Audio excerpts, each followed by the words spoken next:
Thank you all for coming. I'm very grateful that you would share your time. And this is my first time to visit your organization and this town even. And this has just been already a really fun day for me. So thank you for having me.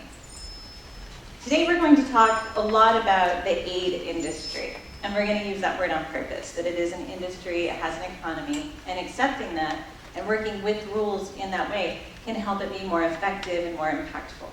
The aid industry as we know it started 74 years ago at the close of World War II, when the United Nations was largely created in a series of movements that were intended. The world had just been through World War I, then the world went through World War II. All of this movement and reorganization was intended to prevent World War III. And so a lot of what was seen as a threat was fragile states with unsafe populations. Being that one solution is to build up governments, and this is a time in the world where we were afraid of building very strong governments, they actually created a new sector of economies called INGOs, International Non-Governmental Organizations. We have a relative of them that we think of here in the United States, nonprofit organizations. Water is a nonprofit organization. But INGOs are different. They actually operate almost as pseudo-governments in many ways, but they're actually not governed by the governments in the places they work. So we're going to talk about this relationship today and how we can work to make the 74-year effort to eradicate global poverty more impactful and more effective.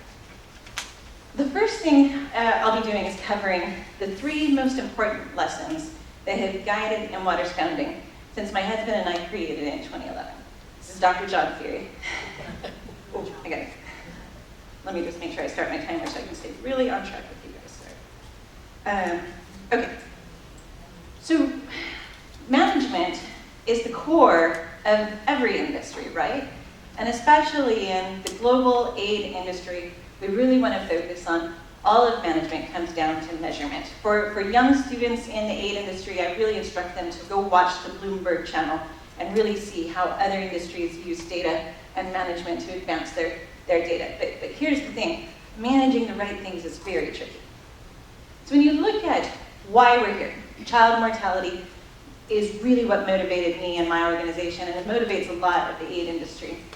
And the top causes of child mortality worldwide are number 1, respiratory tract infections, and number 2, diarrheal disease. And these two, they work in tandem. Mortality statistics are complicated because there's one spot on the death certificate, but often there is a relationship of illness between these two things. Respiratory tract infections can come from cook stoves that are in the home and have quite a lot of particulates that can anger the lungs. But the truth is that the child can survive a respiratory tract infection quite well if they haven't already been very sick from repeated bouts of diarrheal infection. So these two things really work in tandem.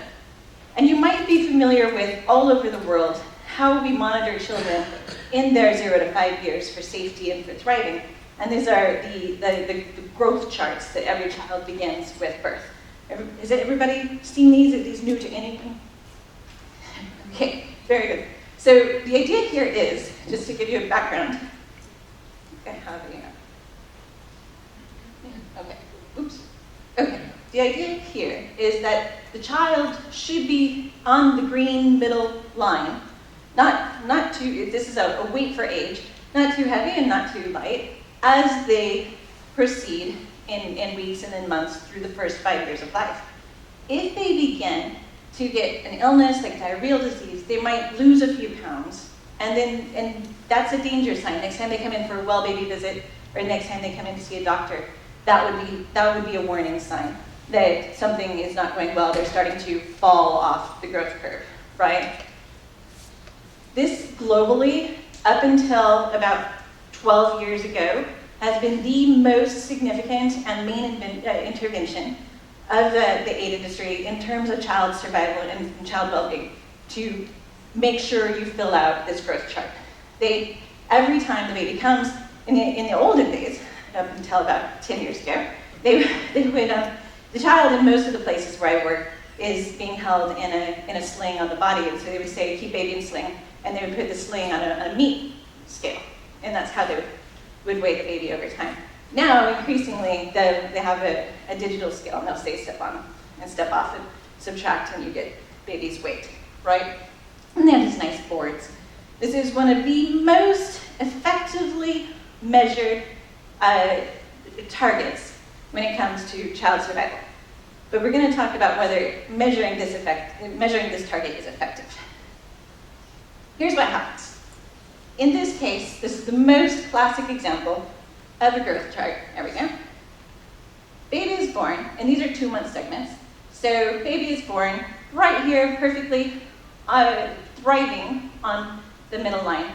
And baby comes in 4 months, we don't see baby. 6 months, she comes in, and something has happened.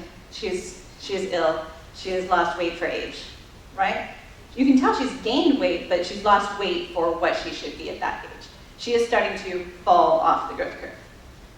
6 months is very classic. This is what a growth curve looks like for most children that have trouble. Can anybody think of why this moment begins looking bad at 6 months? You stop breastfeeding. That's exactly right. Mothers are asked to exclusively breastfeed children for 6 months, not even water by mouth. There's nothing magic about doctors picking 6 months. This is a purely biological relationship. When baby is born, and this is going to be a little bit of a graphic moment. When baby is born, baby gets its first dose of bacteria, open mouth through the vagina. No bacteria in the intestines until that moment. Turns out that bacteria grows at such a rate that at about 6 months, you have enough bacteria that's helpful, good bacteria in your body to make it safe to interact with the outer environment. If you've breastfed children, you know that the instinct kicks in about that age. You've got your baby in your arms, and you're maybe taking a fork full of dinner, and baby, I call it mooching. Baby goes like this, right? It's very cute. You're drinking some water, and baby reaches out. He's like, I want to do that, right? Baby begins having an instinct to get more than breast milk at about that age. Being in contact with the outside environment, though, is the scary moment where the first bout of diarrheal disease begins attacking the growth chart. The problem is, in a very reputable institution, ICBDRB did this study as early as 1983, finding the problem is really, really closely measuring baby's weight on the growth chart has no correlation with whether baby survives 5. It is not an effective measure, right? In fact, it came to be known in policy as measuring baby to death. Now, this is really important to understand why. This is called a lagging indicator. And if management is measurement, and you're measuring something that's going to direct your action, you have to pick up on the thing you're measuring in time to take action, right? So here we get one of my core concepts, one of my lessons learned, that data-driven management depends on measuring indicators that can lead you to make an impact. We have to measure the right things. Morbidity is the alternative to mortality. Morbidity is sickness, mortality is death. Morbidity gives us more opportunities for impact when we look for manageable targets. In the case of morbidity, for the 2 million children who die of a respiratory tract infection around the world every year, and the 500,000 children that die of diarrheal disease every year, millions more survive, but they have permanent disability from being clinically stunted. This has ravaged their body, the illness, they fell off their growth curve, and it wasn't enough that they didn't survive. But if you are clinically underweight in the first 2 years from illness, you have the chance of being physically and or mentally disabled for life. It's actually the biggest cause of disability on the planet. Stunted people as adults are about classically considered under 5 foot as a female, 5'3" as a male. And these individuals aren't just at shorter stature, they're frailer, and they're less able to work physical output. And if you're a female, you're most vulnerable to having a complication that leads to disability or death during pregnancy, because the bones that need to open, there's a wonderful joint in the body that opens in labor. And when you get to transition, 7 to 10 centimeters of birth, those bones won't be able to support the pressure. And the fetus's head will hit those bones and labor against the body and open up a very dangerous wound in the body that will leave the woman either dead or incontinent for life, in which she will be shunned, and a shunned woman's children are more likely to be stunted, right? It's a terrible cycle. Stunted children are less able to learn in the classroom. Stunted adults are less able to do manual physical labor. This is important because the attacks on manual physical labor are doubling up on each other. As we look at climate change and the rising temperatures, the ability of the human body to do physical labor is already being reduced. So we don't need more reasons that people are having trouble doing the important work to get themselves out of poverty, right? So when we think, okay, we're looking at morbidity, we need management targets. How can we manage our way into a world without childhood stunting? We think, okay, childhood stunting is malnutrition. Malnutrition is from food, right? This isn't exactly true. Food shocks are only the third or fourth biggest cause of malnutrition. Illnesses, severe illnesses, malaria, are another big cause of malnutrition. The leading cause for malnutrition around the world, when you look at it, it's called doing a stressors and buffers analysis. What makes things better? What makes things worse? Food can make things better. That's a buffer.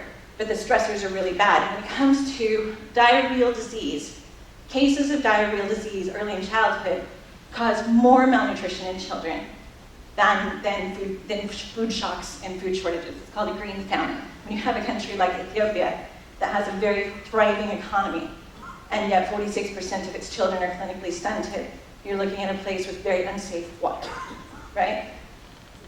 So the relationship between diarrheal disease and stunting has only recently been understood. And again, the research institution, IDDRB, International Research Center for Diarrheal Disease and Research in Bangladesh, International Center, ICDDRB, they put out an amazing paper that found enteropathy, the cases of diarrheal disease, are directly causing malnutrition. And this really changed how the world works. This changed the world's focus from saving the children by all these other means, especially food first, to looking at diarrheal disease as the main focus. What is diarrhea? This is a very big question. You would think you know what diarrhea is. Turns out, I ran a study in Tanzania where we asked midwives, doctors, nurses, any other healthcare providers that we could. We surveyed a large population of them and said, how do you diagnose diarrhea? And they gave me a range of 17 answers, including red eyes, weakness, likes to lay on the couch. And only the fourth most common was the WHO definition of diarrhea, which is 3 or more loose stools in a day. Why do you think that is not a more useful definition of diarrhea for these healthcare providers? I'm sorry? I think communication is a big part of it, but think about in the places where we're talking about, a solid stool is rare. And if the sickness you're trying to track is just a loose stool, it's not a good thing to measure to lead you to managing for impact. So even the connection between diarrhea itself has also been questioned. ICDDRB again brings us amazing research to say that you can have cases of enteropathy that are asymptomatic of actual loose stools. So we can't manage this by measuring and monitoring diarrhea. We've learned that. What do we do? How can we figure out how to work on what is the primary stressor of diarrheal disease that we can really begin monitoring so that we can manage this global scourge? It's the water. At 6 months, baby becomes endangered when baby begins interacting with food that's been washed in safe water, hands that are themselves unsafe that begin going into the mouth, that have not been cleaned in safe water, and baby begins to drink unsafe water. So when we look at the focus of the world for this now, this changed. These are, again, very jargony terms. Mdgs and Stds direct the whole world's movement in aid. Millennium Development Goals, or MDGs, they were the goals that organized all of the aid organizations to have pretty much the same priorities and try to work together from 1990 to 2015. The SDGs superseded them and began in 2015 and will expire in 2030. So when we look at that Ndg target for water, from 1990 to 2015, the world was focused on how can we increase access to water. the Walk for Water, big book that lots of children read, and they all work on the long walk for water, but it was the focus. And so just creating a water point within 1,000 kilometers of every household was the Mdg target. The Mdg for water was one of the few aid goals that was met. During these years, they actually doubled the world's access to water points. But during these years, the incidence of diarrheal disease did not significantly reduce. Please. Can you repeat what Mdg is? Yes. The Millennium Development Goals, MDGs, were the goals that were from 1990 to 2015, and then they were superseded from 2015 to 2030 by the Sustainable Development Goals. And these basically are the goals that tell NGOs, the non-governmental organizations, and the governments what everybody agreed are the priorities, right? So as they achieved the MDG, as they doubled the world's number of water points, the incidence of diarrheal disease on the planet did not decrease.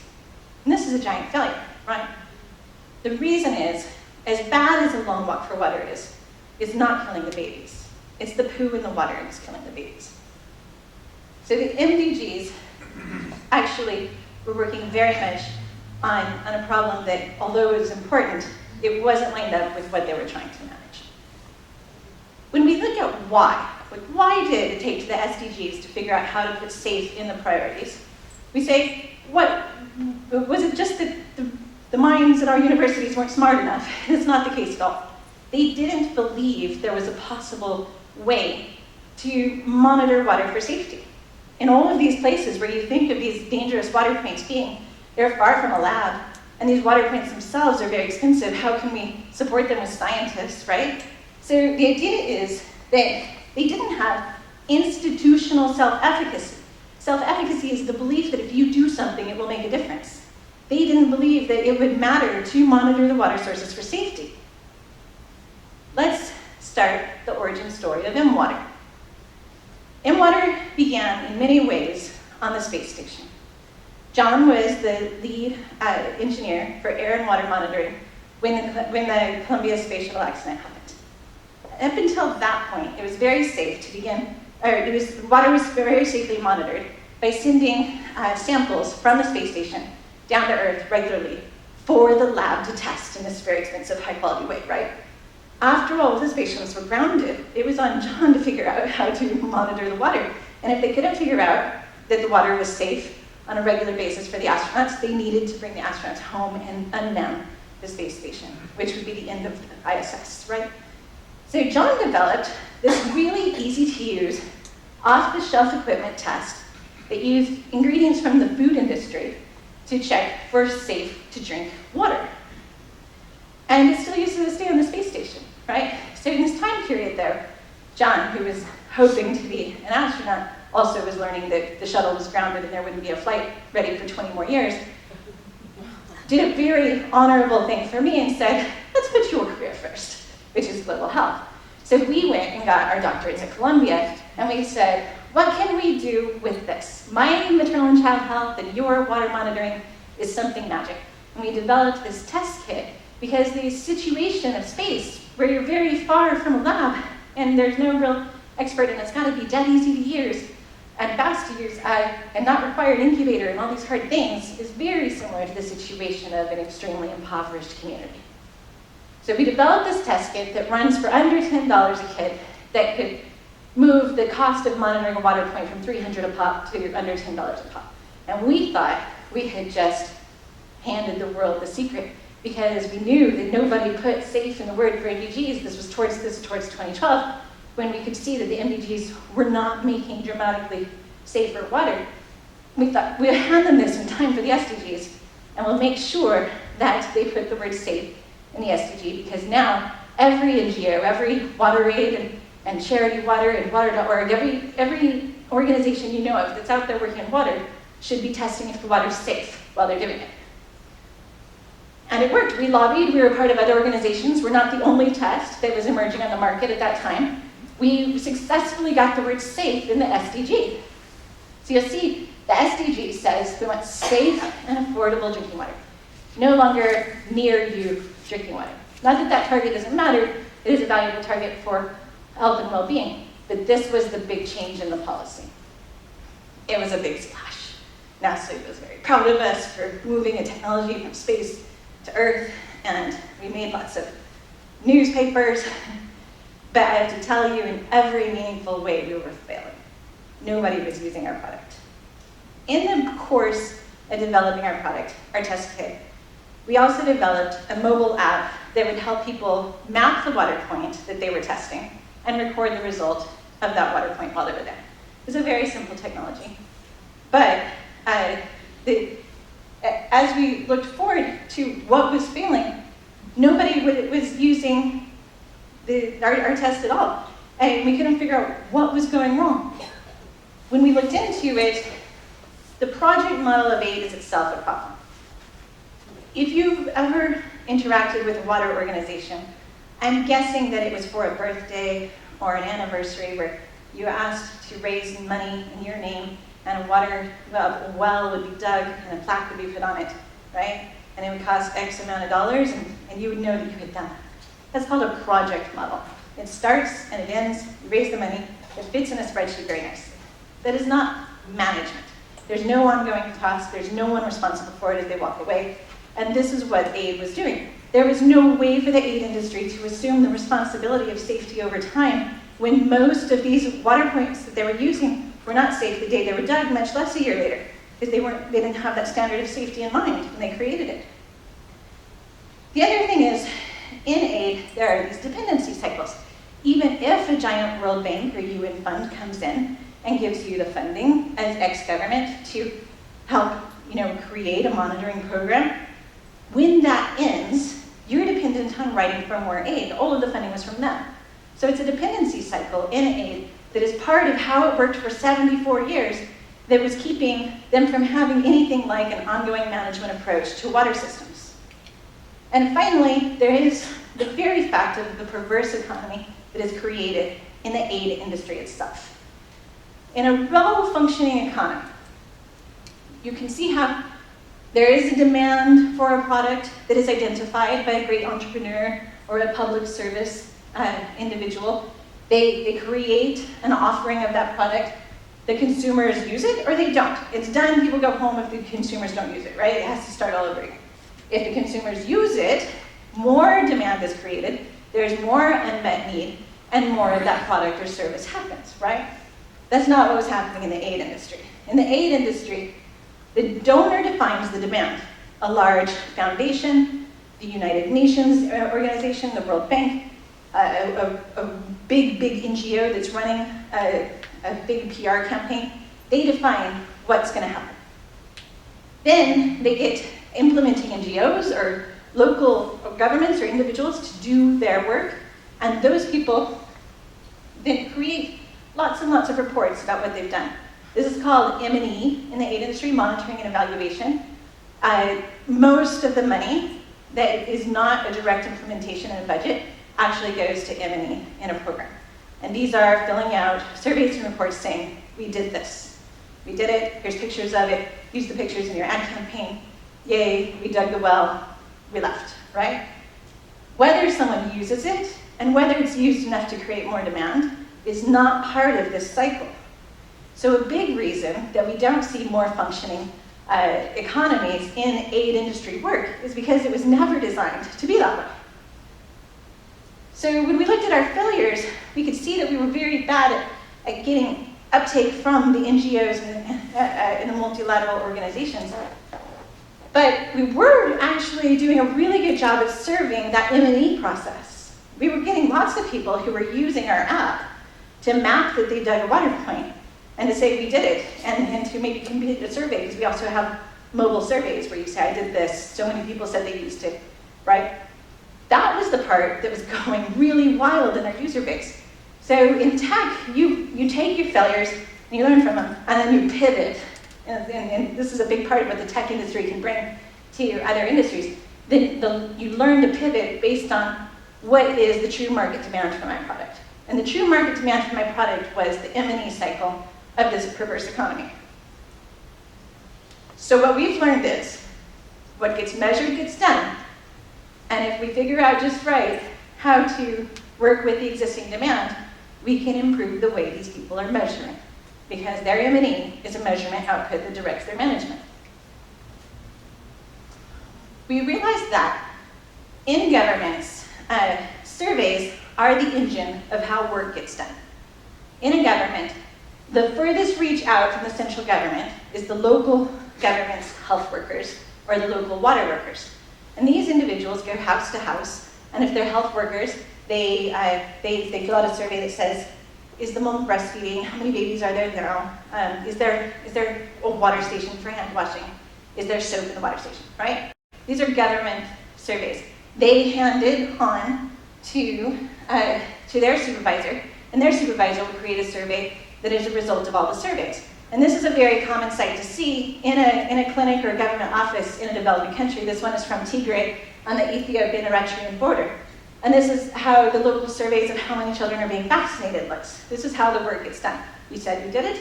We create a survey that demonstrates that the work was done.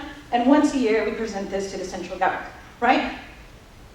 So we looked at surveys were all on paper, but they were important to governments. And in the rest of the health industry, in rich countries, there's something called the checklist approach. And the Checklist Manifesto is a very good book that covers this. Airline industries, healthcare industries, nurses know this very well, that you fill out a checklist to guide your work. Did you wash your hands at the station when you entered the patient's room? Did you greet the patient by name? All of these things that have been found to increase the quality of care are checklist oriented. So we have checklists, which are really surveys, and we have governments using surveys, and we merged them to move the government's paper surveys into the app that we knew the NGOs were using well. Because in the tech industry, it's very common to have an end user of your product that is different than your most lucrative source of money for your product. You know this because you don't pay for Google, and yet you know that somebody that's really enjoying that you use Google for free is paying for you to use it, right? In the tech industry, this was a normal approach. We had the NGOs wanted very badly to have better ways to run their M&E for their donors. And we're really there to help the governments do a better job managing systems. So we hacked it all. We broke it on purpose, right? To make a system that now NGOs came to us saying, we would love to pay for you to improve this or to make this product for me. And we said, everything we built for you, we're going to make free to the world. We've reached the demand circle, because now we made the government our client. We know that the government has a demand for data collection and better management tools. We know that the NGOs need the government to be doing some of this work and to be monitoring it. By letting the governments decide what gets measured and what questions guide progress, and making the M&E cycle of the donors of all these NGOs that really have the money and aid line up so that their outputs for their donors are being measured in the same platform, in the same technology. It's all a relational database, so everybody that collects data has the opportunity at a safe level of anonymity to let their results be seen by their government that they're working in. The NGOs accidentally are helping the governments get stronger. Enter in water today. Today, we have subscribed over 45,000 NGOs, local government partners, and governments. We bring in over 2.5 million surveys just as last month. We bring in about 120,000 surveys every month from 158 countries. So we've grown in our 6 years to create what is a global operating system that everybody interfaces with to do their work in aid, and everybody can get what they need out of it. Now, let me show you what this looks like in real life.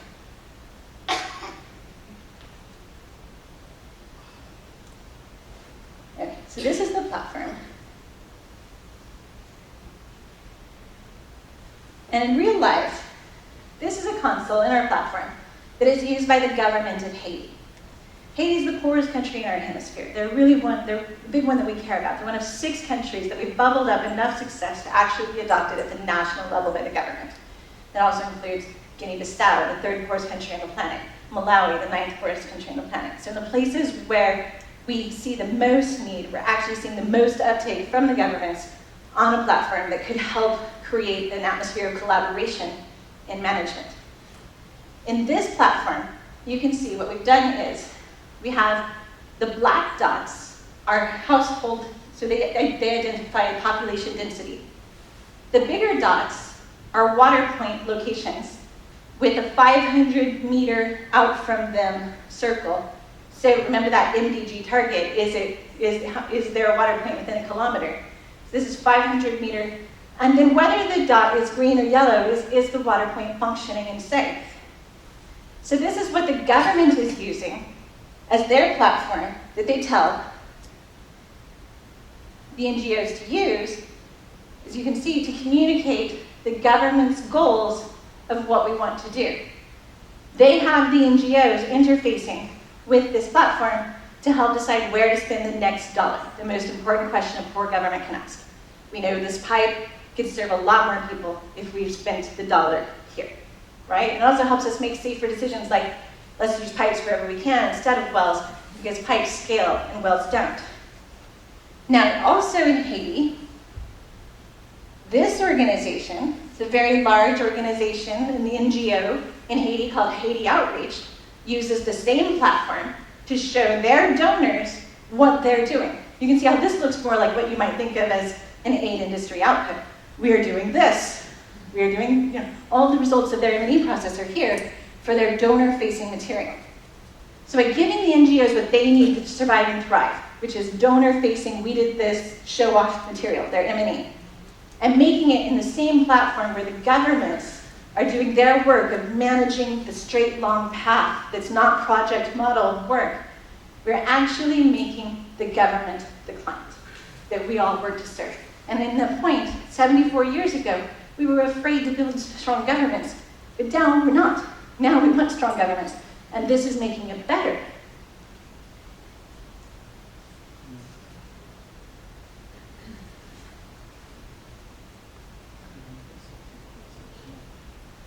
So you can see our user growth. I'm sorry?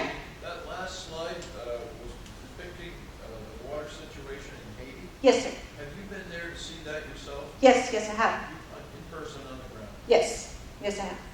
Yes, we have a user base in 158 countries.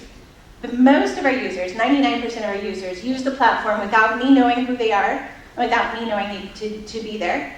But we have about 45 contracts that pay our overhead operating costs by revenue relationship. And Haiti is one of those that the United States State Department pays us to help Haiti government do this. So we're very often in Haiti.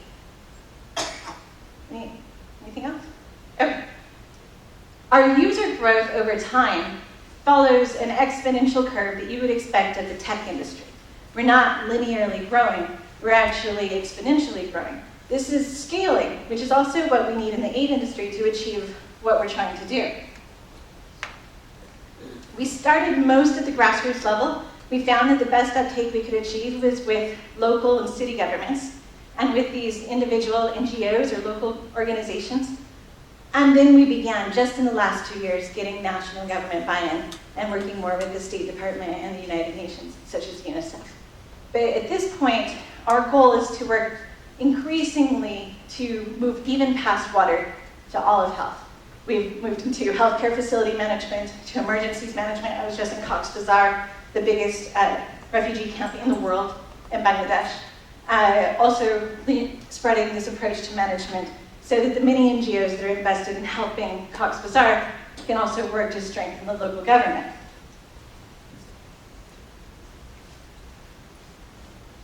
Again, our total surveys created, I just went over that, have just topped 2.5 million. And we're getting what we needed to survive, which was adoption of the platform. It ended up that the platform was the gateway drug for the water test. We're just now getting to the point that our water test is being bought and used, 6 years after it was introduced. So the last lesson I'll leave you with, is that getting a new idea adopted, even when it has obvious advantages, is very difficult. Thank you for your time. Questions? Yes, please. What technology is being used in these isolated locations in Haiti to clean local water supplies? So the most important move that we want to see in Haiti is to move from wells to pipes. Haiti is very densely populated, so this has been incredibly possible. Getting NGOs to move from wells to pipes has been the harder part. When you're talking about a pipe, you can chlorinate the water system. A chlorinated water system has a chlorine residual that keeps the water safe from E. coli and fecal bacteria for 3 days. Even if the child puts their dirty hand into the storage place for the water, if it has chlorine in it, we know that the child will be sick. So what we're trying to do, first of all, is to not get in a situation where we need to clean a dirty well. But there are cases where we need to clean a dirty well. The biggest natural disaster in the southern hemisphere just hit Eastern Africa, southeastern Africa. The cyclone Ndg hit Malawi and Mozambique and opened up an inland sea of 800 square miles and flooded a lot of wells because this area is very sparsely populated. And in that case, we were very lucky that the government of Malawi is one of our countries that had already adopted the platform at the national level. And because they're using the mobile apps to collect data, they could also use the mobile app to send out a recipe for cleaning the wells, for shock chlorinating the wells from the water from the flood that had contaminated it. Don't you have to clean wells? I mean, there just isn't enough water. Ideally, the well is a borehole, You right? have to clean the wells, or you have to clean the surface water, one or the other, or both. But I mean, if the well is a borehole, it's very deep. It's not being contaminated by surface water. So if you can dig it below a deep enough well, if you can dig it below the bedrock, you don't have to worry about the surface. Open defecation is the biggest risk in infiltrating the well. Now, this is not a problem that is unique to Haiti or Malawi. When you look at the floodwater that just happened in North Carolina is the fourth most well-dependent state in the country. And those wells weren't all boreholes. So if they were contaminated by floodwater, if they were contaminated by the flood, then, and even if the top parts were contaminated, they had to go through this self-shock chlorination system. Yes, please. I'm sorry. You have a... Thank you so much. I really admire what you're doing. So this may not be a fair question. So why are we as a country, why are we having so much difficulty in Flint, Michigan and all the historic border problems we've heard there when we have organized government and so on? Flint is a very typical situation. Flint is, the emergency that's happening in Flint is happening in a lot of cities in the country. In the case of Flint, the water system was supported by local fees and taxes as long as Flint was thriving. And when this city was not thriving because of changes in the economy, they couldn't support their water system very well. And so they decided to stop buying their water from Detroit, which Detroit was doing a very good job treating the water, and instead use water from the local Flint River. And this water is very corrosive to the pipes, and it caused all the damage that we know of. They weren't even providing the chemicals we know you need to put in water that Detroit was putting in the water to keep the pipes from corroding. So the issues were made worse by the economy, but it all comes down to urban infrastructure. And pipes are just one of the many ways that urban infrastructure is suffering in the US. A lot of urban infrastructure had been withheld by local taxes and fees, but it turns out that when that place falls into a poor economy, they don't have a local source of funding to support their infrastructure. And we don't have national level mechanisms for funding places to have safe water if they can't pay for it themselves. Oh, yes. Right. So I was going to ask, in your experience now 6 years later, do you find that the World Banks and the UNs of the world were actually a huge impediment to getting what you needed to get done? And regardless of the answer, what's the biggest lesson that you learned? Those are really good questions. So the UN needed to be there at the time that it was created. I can understand that the Marshall Plan was critical to helping the world organize in a way. It worked. We didn't have World War III, right? We did make strategic alliances in markets and reorganize so that, if you If you make guns, your enemy makes the ammo, and you have to work together if you want to hurt each other, right? They did lots of things that worked quite well. And now the irony is the INGOs were created to prevent governments, like strong but dangerous governments, from getting direct UN funding to do things. We've gone full circle now where we want strong governments, and NGOs are this quasi-governance, shadow governance way interfering and competing with the implementing organizations, the INGOs. The UN works through implementing organizations.